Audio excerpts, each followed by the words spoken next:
Peut-être que vous connaissez le jeu Super Smash Bros.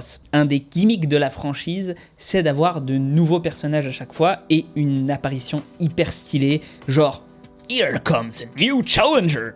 qui fait mon accent anglais. Et bah c'est à peu près l'effet que ça m'a fait quand j'ai appris que Idriss Aberkan allait parler de muscu. Parce que oui, il a été invité par Bodytime sur leur chaîne YouTube. On a l'honneur d'accueillir monsieur Idriss Aberkan. Mais avant toute chose, bienvenue sur Geek and Fit. L'objectif de cette chaîne autour du sport est simple, remettre l'individu, c'est-à-dire toi qui regardes la vidéo, au centre des priorités. Formulé autrement, mon objectif c'est que tu progresses. Pas de méthode miracle, magique, pas de bullshit, je te donne mes sources et je te dis quand j'en ai pas. Je vais peut-être avoir l'air condescendant, je vais sans doute utiliser des mots compliqués, ne t'y trompe pas, c'est simplement parce que je veux t'expliquer les choses sans pour autant te prendre pour un ou une idiote. Pour progresser, il y a deux solutions. Soit qu'on t'apporte quelque chose de positif, soit qu'on te retire quelque chose de négatif. Aujourd'hui, on va plutôt aller dans le côté retirer quelque chose de négatif. Ce bonhomme, c'est incroyable à quel point il a des connaissances dans tous les domaines possibles et imaginables. Comment c'est un puits de savoir, quoi. Il me fait me poser la question, est-ce qu'on peut vraiment être bon dans tous les domaines à la fois comme lui? Bah non. En fait, le problème, c'est que dès que quelqu'un a un peu de charisme dans le monde de la musculation, on adore le croire sur parole. L'essentiel des gens dans les commentaires ont dit des trucs du style « Waouh, mais c'est hyper intéressant, mais oh, j'adore l'écouter parler !» Mais en fait, bah personne vérifie. Et quand on sait tout ce qu'il a dit comme truc vraiment pas vérifié, vraiment faux dans d'autres domaines, on se doit d'être un peu sceptique. Aujourd'hui donc, je vais essayer de fact-checker les assertions d'Idriss Aberkan. Alors, je vais mettre un préambule, il dit pas que des trucs faux, d'accord? C'est pas du tout mon objectif de dire que même il dit une majorité de trucs faux. Le problème, c'est que quand on ne dit pas une majorité de trucs faux, alors, bah les trucs faux, justement, ils sont encore plus noyés dans des choses qu'on pense véridiques. Et c'est justement à ce moment que le debunk est nécessaire. Le but, c'est pas de lui rentrer dedans, même si j'aime pas ses méthodes, j'aime pas le fait qu'il commence à parler de sujets qu'il ne maîtrise pas, j'aime pas le fait qu'on l'ait invité pour parler de ces sujets-là, parce qu'il ne les maîtrise pas, mais le bonhomme en lui-même ne m'a rien fait. Donc je veux parler des faits et uniquement des faits. Alors des fois, c'est sûr que certains vont me dire « Oui, non, mais c'est du chipotage ». Attention, oui, c'est du chipotage. Et quoique des fois vraiment pas tant que ça, mais c'est bien dans le chipotage qu'on trouve la vérité. 1 plus 1, ça fait 2, ça fait pas 2,1. Et ça, c'est beau. 2,1, c'est à peu près la vérité, donc c'est complètement un mensonge. C'est une chose à bien noter dans son esprit parce que, oui, il y a un droit à l'erreur, mais il y a un droit aussi à la correction. Allez, on commence tout de suite avec les Romains. D'ailleurs, les Romains croyaient en médecine que les muscles étaient une sorte d'animal qui courait sous la peau. Tu vois, par exemple, la souris, le nom latin de la souris, c'est mus musculus, parce qu'en fait, ils croyaient que c'était un animal comme une souris qui courait sous ta peau, qui faisait l'effort physique. Et non, en fait, vraisemblablement, les Romains n'étaient pas des attardés qui pensaient qu'on avait des souris sous la peau. Ils y ont simplement, probablement, remarqué une similitude physique. Comme nous, par exemple, le nouveau nom de la rotule, c'est la patella. Ça veut dire poil plate. Ça veut pas dire qu'on pense que notre patella, c'est une poêle plate. C'est juste un nom. Voilà, parce qu'on trouve que c'est à peu près la même forme. Et puis donc quand tu fais de la muscu, bah, l'idéal c'est de pas trop être présent, sinon tu vois la muscu c'est douloureux. Enfin, d'un point de vue purement physiologique, tu as des signaux de douleur qui sont... Donc une des méthodes c'est de ne pas être là, c'est de penser à autre chose. C'est d'essayer justement d'activer ton cerveau le moins possible quand tu fais de la muscu pour la muscu. Tu peux t'activer ton cerveau pour autre chose. Tu penses, l'idéal c'est ça si tu veux pour pas avoir à abandonner. Parce que sinon tu te rends compte que tu es en train de faire un truc contre nature dans le sens où tu te fais mal à toi-même. Et la muscu en soi c'est contre nature entre guillemets dans le sens psychologique. C'est-à-dire que tu fais un geste pénible, dur, tu fais un effort sans avoir à chasser un mammouth, sans avoir à obtenir quelque chose. Et tu dois faire cet effort alors que ton corps dit pourquoi je fais ça. Et tout le problème, c'est Mohamed Ali quand il disait moi je compte quand je fais des pompes, je ne compte qu'à partir du moment où j'ai mal. Et ben c'est ça le truc. C'est justement essayer de ne pas être là, essayer d'être absent. Si tu veux complètement battre tes records en muscu, surtout quand tu es en isotonique, alors, et c'est ça tout le paradoxe, c'est quand tu es en isotonique, c'est ton cortex moteur tu envoies un signal. Quand tu es en isotonique, ton cortex moteur envoie le signal de contraction. C'est pas une contraction réflexe, tu envoies délibérément ton signal de contraction à ton deltoïde, à ta coiffe deltoïde ou à tes trapèzes, etc. Et C'est ça tout le paradoxe de la muscu, c'est que tu dois essayer de faire ça sans y penser. Parce que si tu y penses trop longtemps, ton corps il va dire pourquoi tu fais ça. T'as la petite voix dans ta tête qui va dire mais arrête, ça fait mal, arrête, c'est le moment d'arrêter. Là, il dit qu'il faut surtout pas trop activer son cerveau quand on fait de la musculation, parce qu'on pourrait se concentrer sur la douleur, et donc il faut vaincre la douleur, donc faut pas trop penser à ce qu'on fait. Mais là, les mecs de Bodytime auraient vraiment dû l'arrêter en fait, parce que la focalisation interne, c'est un des trucs qui est le plus utilisé en musculation, en hypertrophie en tout cas. Bah oui, te concentrer sur tes muscles qui travaillent et essayer de bien ressentir les sensations, c'est un truc que tout le monde fait, hein, que l'essentiel des grands body pros vont te recommander. D'ailleurs, on a des travaux là-dessus dans la littérature scientifique qui ont tendance à montrer que ça pourrait être intéressant pour l'hypertrophie. Alors moi, sur la question, je suis assez mitigé, parce que je me dis que certes, ressentir ses muscles, c'est bien, mais qu'en réalité, souvent, c'est relié à une coactivation des muscles antagonistes, et donc que ça n'apporte pas forcément de bénéfices. Quoique, dans certains cas, je pense que notamment pour les parties de muscles à isoler dans un mouvement, typiquement sur du développé incliné, quand on essaye de faire pas trop lourd et donc qu'on essaye d'isoler la partie haute, bah ça peut être intéressant d'essayer de bien ressentir ses muscles. Mais dans l'ensemble, c'est pas quelque chose que je recommanderais tout le temps. Ceci étant dit, je ne pense pas non plus que ce soit débile, et surtout, je pense pas qu'il faille se concentrer sur autre chose absolument pour éviter la douleur. C'est pas du tout dans le sujet du coup. C'est pas du tout un cheat code. Là pour moi, Aberkan, il se glisse dans une méconnaissance du sujet. D'ailleurs c'est marrant parce qu'après, du coup, les gars de Bodytime commencent à lui dire non mais dans la musculation, etc. Et là il fait une espèce de pirouette, de circonvolution en disant non mais en fait, finalement, la dopamine de je sais pas quoi. Mais est-ce que du coup ça, c'est valable sur... Parce qu'il y a quand même plusieurs types de musculation, on va dire, il y a la force athlétique, il y a les séries très courtes, il y a des séries plus longues en endurance. Moi j'entends bien ce que tu dis là sur les séries peut-être plus d'endurance, où tu vas sentir la brûlure, où c'est vraiment dur de tenir, mais sur une série très courte, comme nous par exemple on va s'entraîner sur du 6 reps. Alors là, 6 reps, t'as pas vraiment la douleur musculaire. Alors là justement c'est la dopamine, donc là c'est l'opposé, c'est le circuit limbique, t'es content d'avoir fait tes reps, donc t'en fais une bien, en plus si tu les fais devant le miroir, t'essaies de travailler la forme, que t'es vraiment bien en train d'être dans la forme que tu voulais être. Donc dans ce cas-là, ouais, là c'est de la dopamine, là t'es dans l'aspect addictif du sport. Là t'es dans l'aspect où t'es Jordi, il avait. Après, tu peux atteindre un aspect addictif du culturisme, parce que psychologiquement, tu vois, Jordi qui était avant tout un grand coach psycho, c'est un. Non, avoue que tu parlais d'endurance en fait, que ton discours était calibré pour l'endurance. Et au niveau de l'endurance, ça se tient, ça a du sens. Il y a des gens même qui disent, enfin des gens, je crois que ce sont plutôt des règlements sportifs, qui interdisent la musique pendant les épreuves, notamment de tout ce qui va être course d'endurance, pas forcément d'ailleurs de la course, en fait de l'endurance de façon générale, pour entre autres la raison que c'est assimilable à du dopage, on se concentre sur autre chose, nos performances s'améliorent. Là oui, là faut pas se concentrer sur la douleur, mais sur des efforts courts comme en musculation, en fait si on veut aller plus loin, on recherche une certaine dose de douleur puisqu'on essaye d'aller relativement proche de l'échec musculaire. En revanche, oui, trop de douleur, ça va t'empêcher de faire de vraies performances. Si tu te fais une méchante tendinite, il y a de grandes chances pour que tu puisses pousser moins lourd. Et ça, même si tu n'as pas de vraie atteinte structurelle, juste la douleur devrait te calmer. Mais il faut quand même être attentif à ce qui se passe dans ton corps, ne serait-ce que pour éviter la dégradation technique au fur et à mesure de la série, qui, elle, est une cause de blessure. Je veux pas qu'on me fasse dire ce que j'ai pas dit, c'est pas le fait d'avoir une mauvaise technique qui est un problème, c'est la dégradation technique. Parce que tu te mets à utiliser des muscles que t'as pas l'habitude de solliciter de cette façon-là. Il y a qu'un seul cas de figure où je pense que, pour le coup, il faut externaliser au maximum, penser à pousser la barre et surtout pas se concentrer sur nos sensations, c'est le powerlifting lourd. Peut-être l'haltérophilie aussi. Bah oui, là, sur une seule répétition, la dégradation technique, on s'en fout. On veut juste pousser le plus lourd possible. Et quand on sait que avoir une focalisation externe permet de pousser plus lourd, parce que notre corps se met à gérer de façon optimale nos schémas moteurs, nos muscles qui fonctionnent le mieux, il n'y a pas photo. Il ne faut pas chercher à se focaliser sur nous, à l'intérieur de nous. Et vous, c'est votre métier d'apprendre aux gens qu'il faut faire la bonne forme d'abord. Tu vois, par rapport au crossfit et tout, ils font des formes n'importe comment, ils s'explosent les articulations. Et ben, On va prendre des dislikes. Ah non, mais désolé, non, mais.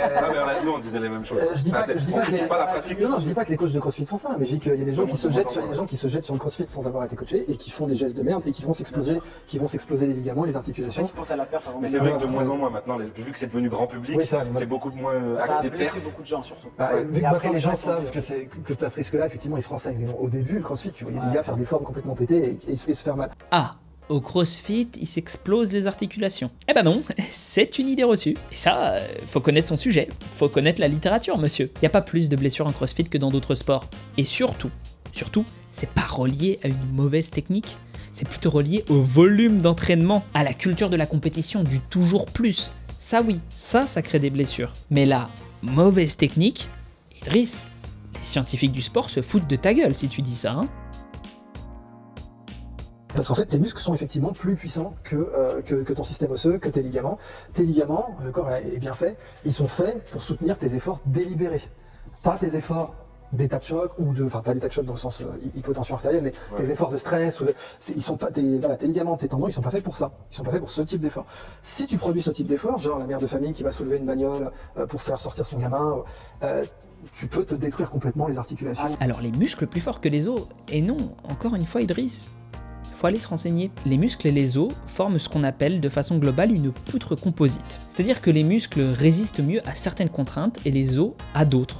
De mémoire, mais je me corrigerai peut-être, là je fais ça un peu en impro, en roue libre, les os résistent très bien à la compression et les muscles à la traction. En plus, il y a une composante de vitesse, c'est-à-dire que si tu tires très vite sur un muscle, si tu lui appliques des contraintes très vite, alors il aura une meilleure résistance qu'un os. A l'inverse, si l'application des contraintes est plus lente, alors l'os sera avantagé. Donc probablement que si tu tires très vite avec tes muscles à fond sur des os qui n'ont pas l'habitude d'être entraînés, puisque les os se renforcent aussi, alors peut-être que ça peut provoquer des fractures. Mais c'est pas vraiment ce que t'as dit, toi. Ou alors tu fais une extrapolation de Barjo. C'est pour ça que normalement les vrais entraîneurs qui suivent ces gens-là, normalement ils leur recommandent de prendre du cartilage de requin, des collagènes, des bonbons Haribo. À la limite, quand tu récupères une fracture, les bonbons Haribo c'est pour de vrai, hein, ça t'aide parce que quand tu fais une fracture, en fait au départ t'as un cal de collagène qui se forme autour de l'os, autour de la fracture. Donc tu consommes beaucoup de collagène, ton produit, tu consommes beaucoup de collagène quand tu. Non, ça se fait beaucoup en complément aussi. Ouais, bien sûr, tout à fait. Mais en fait, ce qui est assez con, c'est que c'est des compléments assez chers, alors qu'en fait des bonbons Haribo, c'est des collagènes quoi. Attends, mais tu conseilles des bonbons Haribo pour une fracture? On est d'accord que c'est pour le collagène qu'il y a dedans, hein? Mais la qualité du collagène, enfin, sous forme de gélatine dans les bonbons, elle est ridicule. Ensuite, il n'y en a vraiment pas une quantité astronomique. Enfin, pour l'absorption du collagène, on conseille généralement d'avoir de la vitamine C à côté, enfin, d'autres trucs, quoi, qui vont aider. Dire aux gens de se taper des paquets de Haribo pour mieux récupérer, enfin non. À la rigueur, dis-leur de consommer des compléments en collagène, et encore, je suis pas vraiment sûr que ça aide. Des paquets de Haribo. Des paquets de Haribo. Enfin, on nage en plein délire, mon gars. Beaucoup coupé de bois, j'ai beaucoup fait de... Et si vous n'avez pas de bois à couper, l'entraînement équivalent, c'est le fameux tapage de pneus aujourd'hui que tu vois dans les centres de MMA. Tu vas revenir dans un mois, on va rentrer les pneus, on Ah, aura des mains comme ça. Non mais c'est un très très bon exercice pour le dos, faut juste faire gaffe, c'est assez lombaire évidemment, et en fait il faudrait le faire avec la ceinture. Normalement, moi, je recommanderais pas de le faire sans la ceinture, tu sais, de débardeur, la ceinture des bagagistes, voilà, la ceinture de maintien. Ceux qui le font sans, pour moi c'est des gars très bons, mais n'importe qui, mets la ceinture de maintien de base si tu fais cet exercice-là, cherche pas à comprendre. Ah oui, la ceinture lombaire, oui, ça protège. Non, en fait, ça protège pas. Ça, c'est un discours kinésiophobe. C'est-à-dire qu'en fait, c'est simple, hein. Si jamais tu mets une ceinture lombaire, peut-être que ça va apporter un petit peu plus de maintien, un peu plus de proprioception, mais ça va te permettre aussi de mettre plus lourd.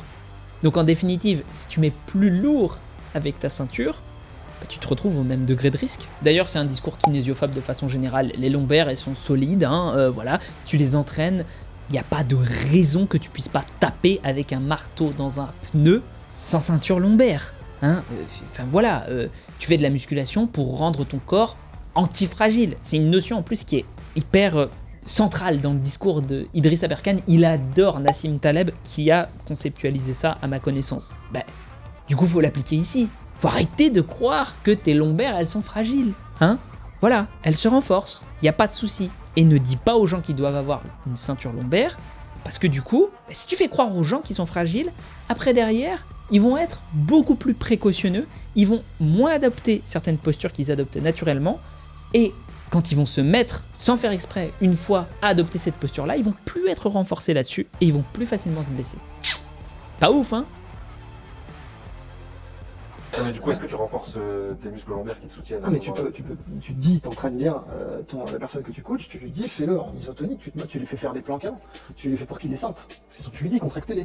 Je veux juste que si tu oublies de les contracter, t'es rien c'est si tu oublies, mais bien sûr tu lui dis tu vas le faire, fais-le, parce que sinon tu vas pas t'entraîner effectivement les muscles de la posture. Voilà, mais faut arrêter avec les lombaires, hein, sans deck. Bien sûr que tu vas activer tes muscles de la ceinture abdominale avec une ceinture. Le pattern d'activation moteur ne sera pas le même. Mais tu vas les activer quand même. En fait, il faut lire la recherche scientifique. Hein. Faut pas balancer des trucs au hasard comme ça. Ça, ce que tu fais là, Idriss, ça s'appelle du bon sens de grand-mère. C'est-à-dire que t'es pas renseigné sur le sujet, tu dis un truc qui a l'air un peu vraisemblable, du coup, tout le monde va gober ce que tu dis. Non, pas moi. Pas moi, Idriss. Et dis pas que je suis raciste. Hein. Moi, je m'appelle Gaïs Gelaya. Tu peux pas me sortir ce genre de truc là. Oh merde, j'ai dit mon nom et mon prénom, il va me coller un procès. Et c'est ça la musculation aussi, quand vous allez, pour vulgariser, vous allez vous entraîner, vous cassez des fibres musculaires, elles se reconstruisent un peu plus fortes que la veille, et ainsi de suite. Si vous continuez à vous entraîner, vous allez continuer à progresser.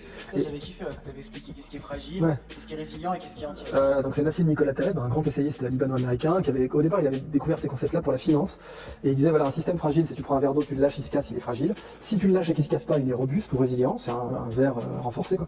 Mais si tu le lâches et que parce qu'il est tombé, tu pourras le lâcher d'encore plus haut la prochaine fois, il est antifragile. Et tu vois que pour un verre ça marche pas parce que c'est inerte, mais en fait les systèmes antifragiles sont des systèmes cognitifs en général, c'est des systèmes intelligents. Et donc nos muscles, ça reste des cellules, donc ils ont une véritable intelligence, et donc elles sont capables de se renforcer après un choc. Mais... Oh là là, mais on donne dans le poncif absolu là. Non, c'est pas casser tes fibres musculaires qui vont les rendre plus fortes. Oui, il faut un petit peu de dommage musculaire. Voilà, un petit peu pour engendrer les processus de réparation. Mais faut pas les maximiser. Ce n'est pas la cassure des fibres musculaires qui les fait se renforcer pour devenir plus grosse. Non, c'est la tension que tu vas mettre sur tes fibres musculaires, le fait de les tendre, de leur appliquer de la tension, un peu de charge, qui va à la fois générer les dommages musculaires et aussi le grossissement, à tel point qu'on cherche absolument les méthodes qui cassent le moins possible les fibres musculaires pour pouvoir s'entraîner plus fréquemment. Parce que oui, plus tu vas mettre d'énergie à réparer tes fibres musculaires, moins tu en auras à consacrer à les faire grossir.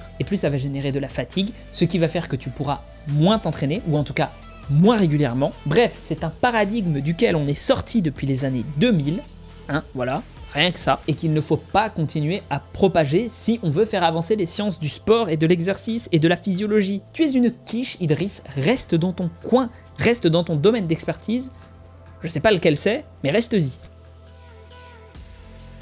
En course à pied, pendant longtemps, tu sais, tu avais notamment pour les marathons, c'était les Éthiopiens qui gagnaient, ils étaient pieds nus. Et il y avait plein de médecins du sport, de ce que les Américains appelaient des kinésiologues, je crois, je sais plus, qui spécialisent de la kinesthésie, de la science du mouvement et de la posture, qui se sont dit, en fait, pour l'endurance, les muscles du pied sont très importants. Or, quand tu fais du culturisme, les muscles du pied, soit tu t'en fous. Tu peux rater, tu peux vouloir mettre tes jambes, tu peux avoir des bons mollets, mais muscler ses pieds, tu vois pas forcément l'intérêt. Et en fait, il s'était rendu compte que ceux qui couraient pieds nus, plutôt que sur des semelles bien compensées et tout, d'abord ils mettaient la pointe d'abord, et ça te permettait d'accumuler élastiquement plus d'énergie dans le tendon d'Achille, ce qui fait que tu te fatiguais moins le marathon. C'est-à-dire qu'ils posent pas le talon. Non, ils posent le talon, mais ils mettent d'abord la pointe. Donc au départ, tu as une élasticité supplémentaire dans ta course. C'est bizarre. Voilà. En fait, c'est la façon normale de courir en vrai. C'est nous, quand on a des baskets, on met le talon d'abord, mais en fait, c'est quand tu cours pieds nus, tu fais pas ça. Quand tu cours pieds nus, t'as un mouvement plus fluide, qui fait moins de bruit, qui est vraiment comme un chat, quoi. Et c'est la bonne façon de faire un marathon de stocker de l'énergie. Il n'y a pas de bonne façon de faire de la course à pied. Ça dépend des gens et ça dépend des chaussures aussi. Ce qu'on remarque dans la littérature, c'est qu'il semble pas qu'il y en ait qui soient meilleurs pour la course à pied, de technique, voilà, ou pour les blessures. Donc, en fait, dire oui, la façon de courir pieds nus, donc les pointes de pied en avant, c'est mieux, bah non. Certains parlent même, mais c'est pas hyper démontré scientifiquement, donc je veux pas donner du crédit trop à cette thèse-là, de préférence motrice terrien ou aérien. J'ai lu un bouquin là-dessus, ça m'a intéressé. Maintenant, raison gardée, d'accord, on va attendre que plus de recherches tombent sur le sujet. Ce que ne fait apparemment pas Monsieur Aberkan quand il dit des trucs. Bon voilà, j'espère que ça t'aura plu, que ça t'incitera à un petit peu douter des gens qui ont l'air sûrs d'eux. Et surtout, j'espère que ça t'incitera à vraiment douter de quand Idriss Aberkan s'avance sur des sujets, parce que quand il vient sur mon terrain, le terrain que je connais, il dit un sacré paquet de conneries. Moi, ça m'incite du coup à être beaucoup plus prudent quand il parle de trucs qui ont l'air extraordinaires sur d'autres terrains. Je pense que c'est plus sain, mais c'est à toi de me dire, hein. en commentaire. Et sur ce, n'hésite pas à liker, t'abonner, partager. On dit en ce moment phagocyter l'algorithme de YouTube. Enfin bon, bref. J'ai des trucs à vendre en description, des compléments alimentaires qui sont pas de moi, des posters qui sont de moi. N'hésite pas, hein, voilà, il y a toujours mes programmes aussi à prix libre. Ça peut être cool. Ça me permet de mettre du beurre dans les épinards si tu veux que je continue à faire ce que je fais gratuitement sur YouTube. Prends soin de toi et on se retrouve pour une prochaine vidéo.